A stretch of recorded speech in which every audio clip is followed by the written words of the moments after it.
Hi friends, എല്ലാവർക്കും നമസ്കാരം. എല്ലാവരും സുഖമായിട്ടിരിക്കുന്നോ? എനിക്കിവിടെ സുഖമാണ്.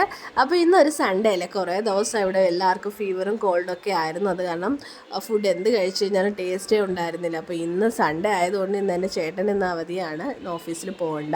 അപ്പോൾ അത് കാരണം ഇന്ന് കുറച്ച് ചിക്കൻ വാങ്ങി വന്നിട്ടുണ്ടായിരുന്നു. അപ്പം അത് വെച്ച് ഇന്നൊരു കറി ഉണ്ടാക്കാമെന്നാണ് വിചാരിച്ചിരിക്കുന്നത്. കുറച്ച് തിക്കായിട്ടുള്ള ഒരു ചിക്കൻ്റെ ഗ്രേവി ഉണ്ടാക്കാമെന്ന് വിചാരിച്ചു. അപ്പോൾ അതിനായിട്ട് ഞാൻ ചിക്കൻ ഫസ്റ്റിലെ തന്നെ മസാലകളെല്ലാം ചേർത്ത് ഒരു അരമണിക്കൂർ മാരിനേറ്റ് ചെയ്യാനായിട്ട് വെച്ചിരുന്നു. അപ്പോൾ അതിനകത്ത് ഞാൻ ഇട്ടിരിക്കുന്നത് മല്ലിപ്പൊടി, നമ്മൾ നോർമൽ ഇടുന്ന പോലെ തന്നെ ചെയ്തിരിക്കുന്നത് മല്ലിപ്പൊടി, മുളക് പൊടി, പിന്നെ ഇഞ്ചി, പച്ചമുളക് ചേർത്തില്ല കേട്ടോ അരയ്ക്കാനായിട്ട്. ചിലപ്പോൾ അത് കഴിക്കുന്നുണ്ട്, ഞാൻ അങ്ങനെ എന്താണ് പച്ചമുളക് എടുത്തിട്ടില്ല.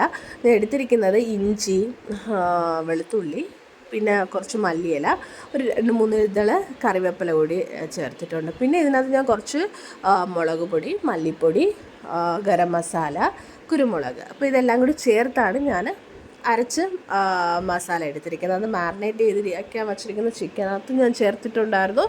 പിന്നെ നമ്മൾ ഉള്ളി സവാള വഴറ്റിയിട്ടുണ്ടായിരുന്നില്ല, അതിനകത്ത് പകുതി അതിനകത്തേക്ക് ചേർത്തിട്ടാണ് ഞാൻ ഈ ചിക്കൻ കറി റെഡിയാക്കാനായിട്ട് എടുത്തിരിക്കുന്നത്. അപ്പം ഒരു കുഞ്ഞുള്ളി വന്നിട്ട് ഒരു 10-15 കുഞ്ഞുള്ളിയാണ് ഞാൻ എടുത്തിരിക്കുന്നത്. ഏകദേശം ഒരു 3-4 സവാള എടുത്തിട്ടുണ്ട്. അപ്പോൾ അധികം ചേർത്ത് കഴിഞ്ഞാൽ അത് മധുരിക്കും. അത് കാരണം കുഞ്ഞുള്ളി അധികമായിട്ട് എടുക്കേണ്ട, ആവശ്യത്തിന് എടുത്തു കഴിഞ്ഞാൽ നല്ല ടേസ്റ്റും ആയിരിക്കും. ഓക്കെ, അപ്പോൾ അത് വഴണ്ട് വന്നതിന് ശേഷം നമ്മുടെ മാരിനേറ്റ് ചെയ്ത ചിക്കനും കൂടി ചേർത്ത് നന്നായിട്ട് ഇളക്കി കൊടുത്ത് അടച്ചു വെച്ചിട്ടാണ് വേവിക്കാൻ പോകുന്നത്. അപ്പോൾ ഇത് ഞാൻ ലോ ഫ്ലെയിമിലാണ് ഇടുന്നത്. വെള്ളം ഒരുപാടൊന്നും ഞാൻ ചേർക്കുന്നില്ല, കുറച്ച് വെള്ളമേ ചേർക്കുന്നുള്ളൂ. അപ്പോൾ നമുക്ക് കുറച്ച് തിക്കായിട്ടുള്ള ഗ്രേവിയിലുള്ള ചിക്കൻ കറിയാണ് ഇവിടെ എല്ലാവർക്കും ഇഷ്ടം. പിന്നെ നമ്മൾ കാപ്പിയുടെ കൂടെ കഴിക്കുകയാണെങ്കിൽ മാത്രം കുറച്ച് വെള്ളം അധികമായിട്ടുള്ള ചിക്കൻ കറി ഉണ്ടാക്കും. ചോറിൻ്റെ കൂടെ ആണെങ്കിൽ നമ്മൾ കുറച്ച് തിക്കായിട്ടുള്ള ചിക്കൻ കറിയാണ് ഉണ്ടാക്കുന്നത്. അപ്പം അതിനു മുമ്പായിട്ട് ഞാൻ മറ്റൊരു കാര്യം പറഞ്ഞോട്ടെ. നിങ്ങൾ എൻ്റെ ചാനൽ സബ്സ്ക്രൈബ് ചെയ്തിട്ടില്ലെങ്കിൽ ഒന്ന് ചാനൽ സബ്സ്ക്രൈബ് ചെയ്തേക്കണേ.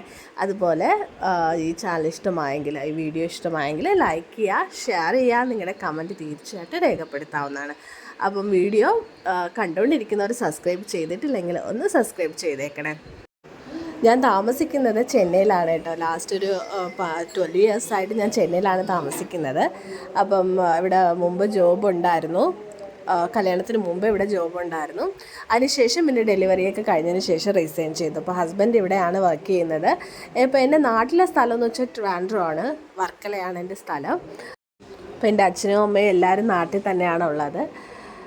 പിന്നെ ഇതൊക്കെയാണ് എൻ്റെ കാര്യങ്ങൾ. അപ്പോൾ എന്തായാലും വീണ്ടും ഞാൻ മറ്റൊരു വീഡിയോ ആയിട്ട് വരുന്നതായിരിക്കും. അതുവരേക്കും ബൈ.